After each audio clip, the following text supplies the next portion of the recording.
Welcome back to a new episode of the Guys Book Club in the Mosaic Book Club. And today, guys, today an extremely special episode. Today, guys, one episode number 331. 331. And I don't know what I have. I think I have something in my muscles or something. So this is why I don't do it out because it's hurting me. And anyway, guys, if you're new to the channel, welcome. And if you're new to the channel, welcome back. My name is Zach and I'm the host. And on this podcast, guys, we're working together on speaking level and on communication skills to stay in front of the camera and to communicate well from the camera. I'm doing this podcast because I truly believe that English is the number one tool that each one of us must acquire in order to be successful in life. And the second tool that is going to help us a lot is in order to communicate well from the camera. And if you take those two skills and you can combine them together, you can create great content with the internet, and you can influence billions of people all around the world. So it's highly recommended to work with those skills or to work with those stuff. And the openings that we're sharing with you guys, my own journey, my struggles, my success, my failures, ups and downs, the challenges and the obstacles that I'm facing from podcasting 5 extreme episodes per week.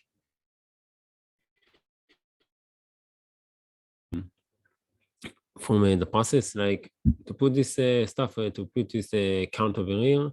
Just listening today, I think it's episode 328 or something. Around this episode, I figured out that I can do it, and it's just for it's for the documentation, so I can remember, and we can look back at the hustle. 331 episode, 2 subs, 2 subscribers to the channel, total views of 316 to the date that this episode was released. And yeah, that's what's up. Guys. That's what's up. They can book club. Let's go. And I think that by sharing with inspire some people like you, the ladies and gentlemen that are watching the podcast, maybe like you, to also do the same, to also work on English and share a message with the world, because it's really important. I can't emphasize it enough how much it's important in my eyes to share a message with the world. You will document yourself and let's say that someone is going to watch it just for the documentation of this time, of the generation, for the generations that will come. So this is, guys, And guys, today you see behind me, I got this warrior that says, okay, we are aware of the fact sometimes to speak in English might be terrifying and challenging, and we are here to kill, to destroy those fears, all of those fears that limited people and prevent people and stopping people from speaking in English, to work with in English and to be in the camera. And we're here to destroy them. We are here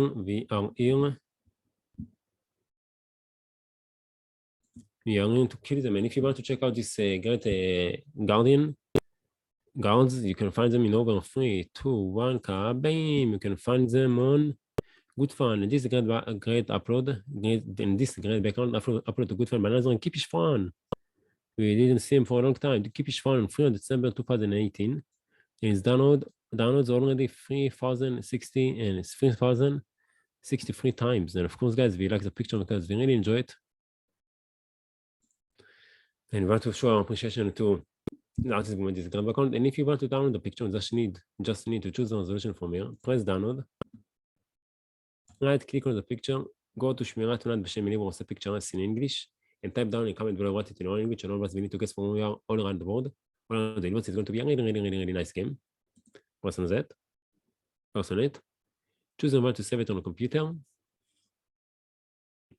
Press save and comment just like that. You will get this grand background on the computer. So thank you very much for the artist who made this grand background, and thank you very much for Keep It Fun for sharing this grand background with us. And today, guys, we'll continue our journey with influence, the psychology of persuasion. And I really enjoyed this book. I really learned so much from this book, and I hope to learn from this book for the next episode. And guys, if you want to check out this grand background, if you want to check out the book Influence, the Psychology of Persuasion by Robert B. Cialdini, or if you want to check out Robert B. Cialdini social media account, you got all the link to it in the description below, so make sure to check them out, like them, and learn from them. And guys, if any one of you have any suggestions for me, I can improve myself on the podcast, or if any one of you want to come to the podcast, be a guest in the podcast, share with me the world, inspire the world, make a difference, because we're here and have a great time with me in English, because as you know, I'm really nice guy in English. Please let me know in the comment below so we can arrange it. And of course, guys, you are more than welcome. If you learn something new from the channel, from the podcast, maybe something is attached or from the book that you find interesting, it's a thing that you can enrich your life, or maybe you have your own life lessons that you learn from somewhere else, you are more than welcome to share with us before the community in the comment section below. So all of us can enrich our life and improve ourselves. All the community can improve itself thanks to your wisdom. So guys, thank you very much in advance for sharing it with us. And one last thing, guys, before we move to the book, before we jump into the book, if you enjoy the process, if you enjoy the book club, if you learn something from the channel, please consider to show your support by liking the video, sharing with your friends, subscribing to the channel, pushing the notification bell, so you're notified on each time that extremely exciting episode I come YouTube. Ding! You're going to be notified. That extremely, when every time that extremely exciting episode I come to YouTube, I know it's going to be 5 extremely exciting episodes per week, and then it's going to be the 353 special number. It's not going to be a special episode, but it's going to be a special number because 353 is going to be a really nice number. You don't want to miss this episode. So guys, you just want to 3 clicks from your own side is going to have make a big impact on me and the channel. So thank you very much. A shout out to the 2 subscribers of the nation. You're great. Thank you very much for supporting the channel, and 316 total views of the channel. So thank you very much, guys. I'm getting strong each day. View by view, sub by sub, like by like, share by share. So guys, now without introduction, let's just dive right into the book.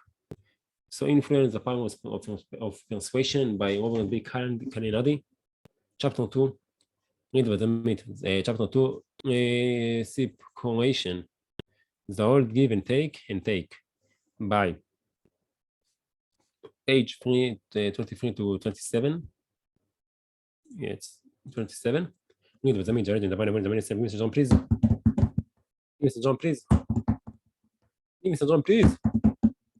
Some boy, yeah. So let's go. And let's see, I don't know what this reciprocation word is. So let's check it.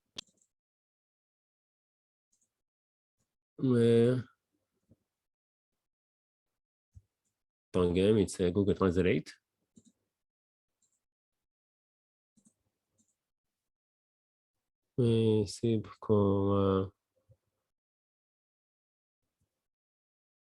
Gmul.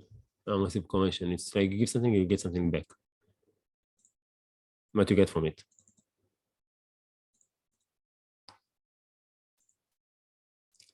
The chapter 2, reciprocation, the old give and take. Pay every debt, as if God wrote the bill. Ralph Waldo Emerson. A few years ago, a university professor tried a little experiment. He sent Christmas account to a sample of perfect strangers. Although he expected some reaction, the response he received was amazing. All the cards addressed to him came pouring back from the people who had never met nor heard of him. The grand majority of those who returned a card never inquired into the identity of the unknown professor. They received his holiday greeting card, click and wear. They automatically send one in return. While small in scope, this study nicely shows the action of one of the most potent of the weapons of influence around us. The rule for reciprocation. The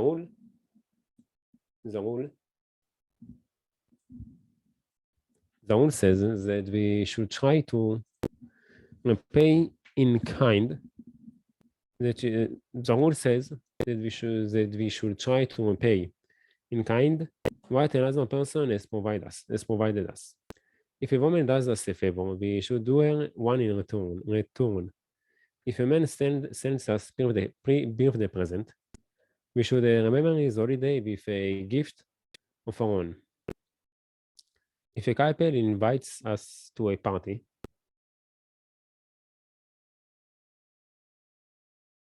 we should be sure to invite them to one of ours. By virtue of the reciprocity, by virtue of the reciprocity rule, Then, we are obligated to the future payment of favors, gifts, invitations, and the like. So typical is it for independence in the independence indebtedness in the so typical is the for indebtedness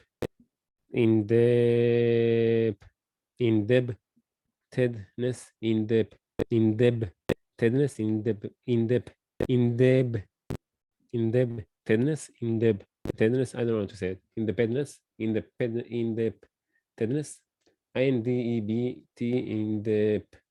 the B and T it sounds for me to pronounce.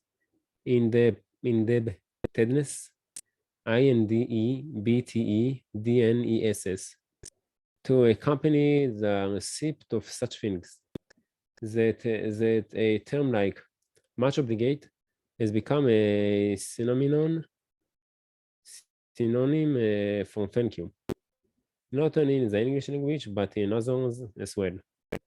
The impressive aspects of the rule for reciprocation and the sense of obligation that goes with it is its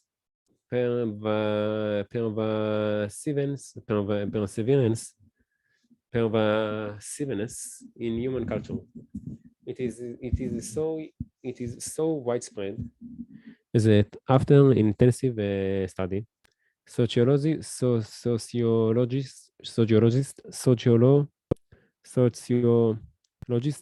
such as Alvin Gurdner can repeat that there is no human society that does not subscribe to the rule. And within each society, it seems pervasive also. It permits exchanges, exchanges, exchange, exchanges, exchanges of every kind. Indeed, it might well be that developed a system of independence following from the rule for reciprocation is a unique property of human culture. The noted archaeologist Richard Leakey describes the essence of what makes us human to the reciprocity system. We are human because our ancestors, they learned to share their food and their skills in an honored network of obligation. He says, cultural anthropologist Leonard Tiger and Robin Fox view this web of independentness as a unique adaptive mechanism of human beings, allowing for the division of labor, the exchange of diverse forms of goods, the exchange of different services, making it possible for experts to develop, and the creation of a cluster of interdependencies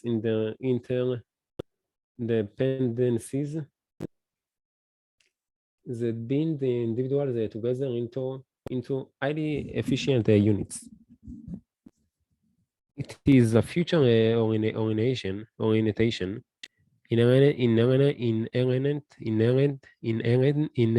inherent in a sense of obligation that is critical to its ability to produce a social advances of the sort described by Tiger and Fox. A widely shared and strongly held feeling of a future obligation made an enormous difference in human social evolution, because it means that one person could give something, for example, food, energy, care, to another with confidence that it was not being lost. For the first time in evolutionary history, people could give away any of a variety of resources without actually giving them away. The result was a lowering of the natural inhibitions against transactions that must be began by one person providing a personal resources to another. Sophisticated and coordinated, sophisticated and coordinated systems of aid, gift giving, defense, and trade became possible, bringing immense benefit to the societies that possessed them. With such clearly adaptive consequences for the culture, it is not surprising that the rule for reprecoration is so deeply implemented in us by the process of socialization we all undergo. We all undergo. I know of no better illustration of how reciprocal actions can reach long future. There's a perplexing of $5,000 of relief aid that was sent in 1985 between Mexico and the impoverished people of Ethiopia. In 1985, Ethiopia could justly lay claim to the greatest suffering and privation in the world. Its economy was in ruin. Its food supply had been ravaged by years of drought and internal war. Its inhabitants were dying by the thousands from disease and starvation. Under those circumstances, I would not have been surprised to learn of a $5,000 relief donation from Mexico to that sovereignly needy country. I remember my chin hitting my chest, though, when a brief newspaper item I was reading insisted that the aid had gone in the opposite direction.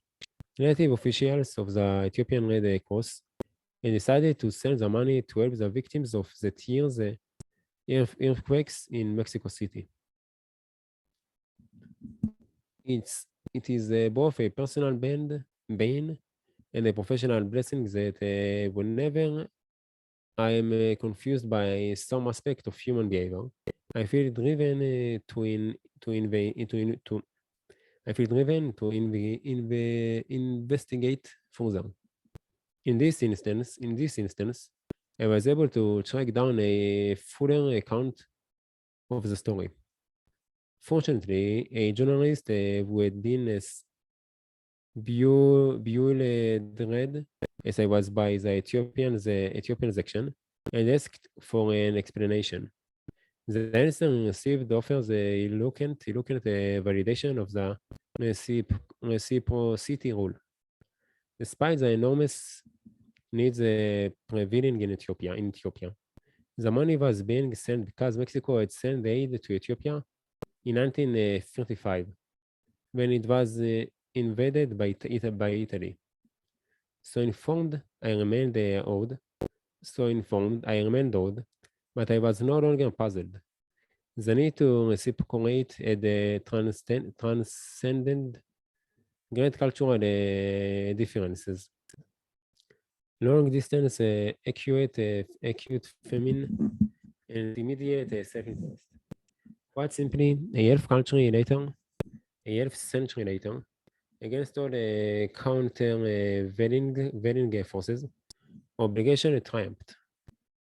Make no mistake, human societies drive a truly significant competitive advantage from the reciprocity rule, and consequently, they make sure their members are trained to comply with and believe in it. Each of us has been taught to be as each of us has been taught to live up to the rule, and each of us knows about the social sanctions and the regions applied to anyone who violates it.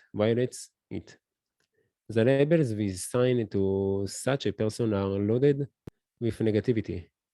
Mucher, ingrate, rate welshire. Because there is a general distaste for those who take and make no effort to give in return, will often go to great lengths to avoid being considered one of their number. It is it is to those lengths that we will often be taken and in the process be taken by individuals who stand to gain from our in-depth in-depth tendence ten, in-depthness.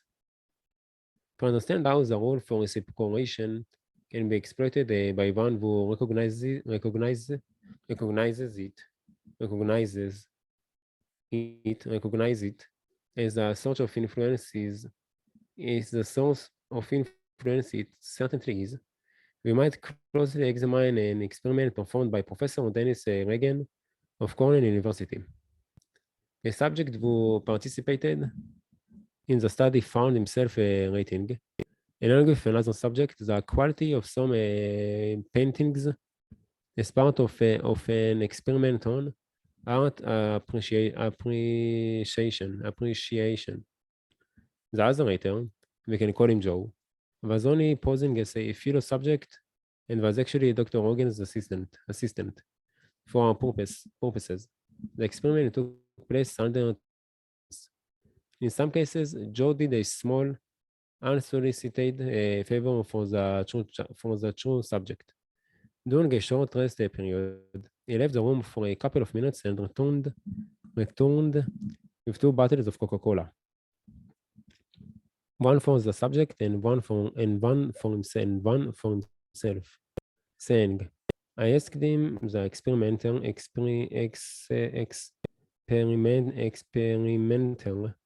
if I could get myself a Coke, and he said it was okay. So I bought one for you too.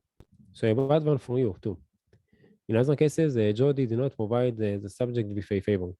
He simply returned from the 2-minute break empty-handed. In all other respects, however, Joe behaved identically. Later on, after the paintings had all been rated, and the experimenter had momentarily left the room, Joe asked the subject to do him a favor.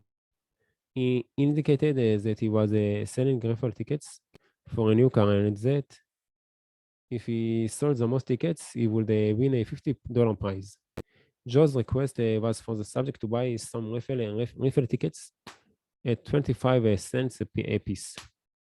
Any would help. The more, the better. The major finding of the study concerns the number of tickets subject purchased from Joe under the two conditions. Without question, Joe was more successful in selling his raffle tickets to the subjects who had received his earlier favor. Apparently feeling that they owed him something. Those subjects bought twice as many tickets as the subjects who had not been given the prior favor. Although the Reagan study represents a fairly simple demonstration of the workings of the rule for reciprocation, it illustrates several important characteristics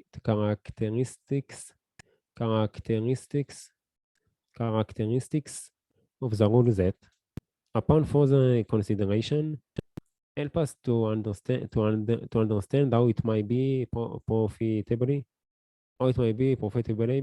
used. Title: The rule is overpowering. One of the reasons reciprocation can be used so effectively as a device for gaining another compliance is its power. The rule possesses awesome strength. After producing a yes response to a request that except for an exciting feeling of in-depth in-depth in-depthness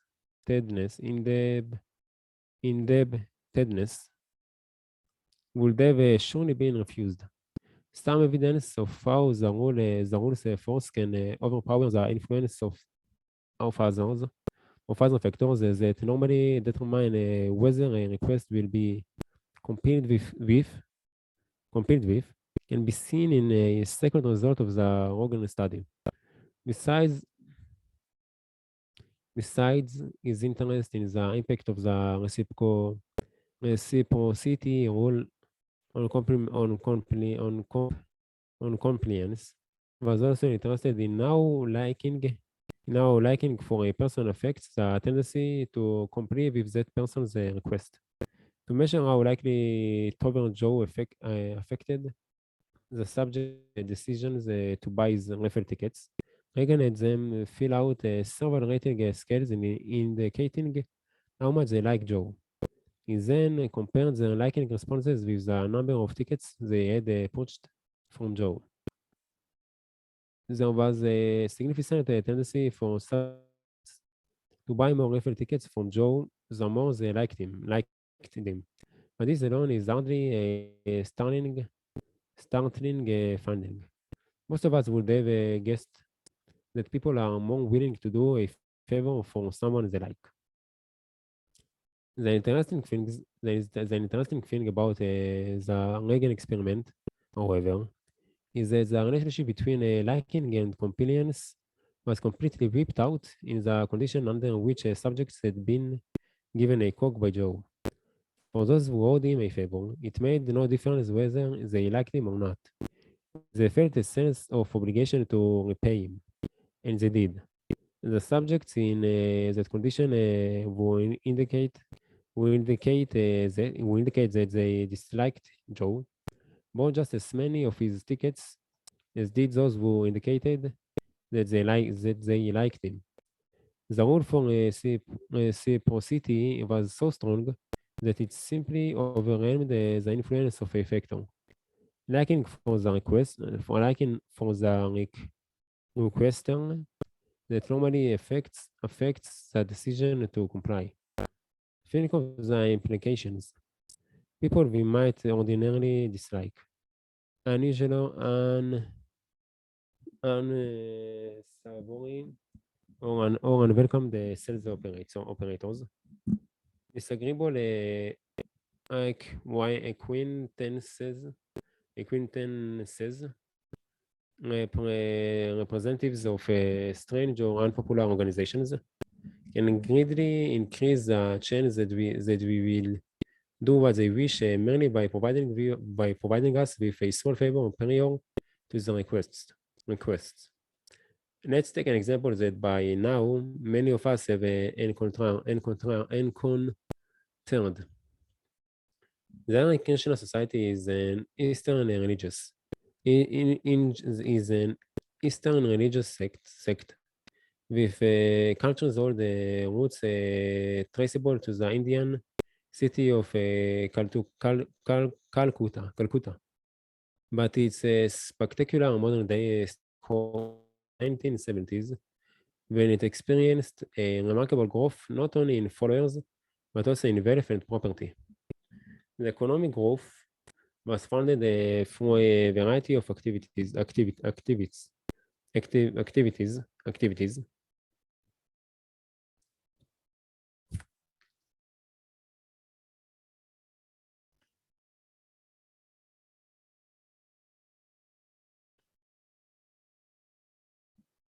economic growth was funded through a variety of activities.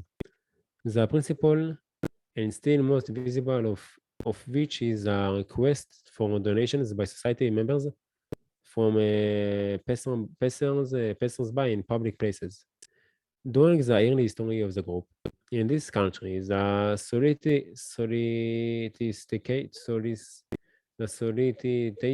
solicitation for contributions was attempted in a fashion memorable for anyone who saw it. Groups of Krishna devotees, often with shaved heads and wearing ill-fitting robes, leg wrappings, beads, and bells, would canvass a city street, chanting and bobbing in unison while begging for funds. While effective as a technique for gaining attention, this form of fundraising did not work especially well. The average American considered as a Krishna's weird, to say at least, and was reluctant to provide money to support them. It quickly became clear to the society that it had a considerable public relations problem. The people being asked for contributions did not like the way the members looked, dressed, or act. As a society being an ordinary commercial organization, the solution would have been simple: change the things the public does not like. But the Krishnas are a religious organization, and the way members look, dress, and act is partly tied to religious factors. Because in any denomination, religious factors are typically resistant to change because of worldly considerations. The Krishna leadership was faced with a real dilemma. On the one hand, their beliefs, modes of dress, and their styles that had religious significance. On the other hand, threatening the organization's financial welfare. There was less than a positive feelings of the American public toward things. What is a sect to do? What is a sect to do? The Krishna's solution was brilliant. The switch to a fundraising tactic that made it unnecessary for target persons to have positive feelings toward the raisers. They began to employ a donation request procedure that engaged the rule for reciprocation, which, as demonstrated by the Reagan study, is strong enough to overcome the factor of dislike for the requester. The new strategy still involves the solicitation of contributions in public places with much pedestrian traffic. Airports are a favorite. Airports are a favorite. But now, before a donation is requested, the target person is given a gift. A book usually is a Bhagavad Gita, the Back to Godhead magazine of the society, or in the most cost-effective version, a flower. The unsuspecting passerby who suddenly finds a flower pressed into his hands or pinned to his jacket is under no circumstances allowed to give it back. He's under no circumstances allowed to give it back, even if he asserts that he does not want it. No, it is our gift to you, says solicitor, refusing to accept it. Only after the Krishna member has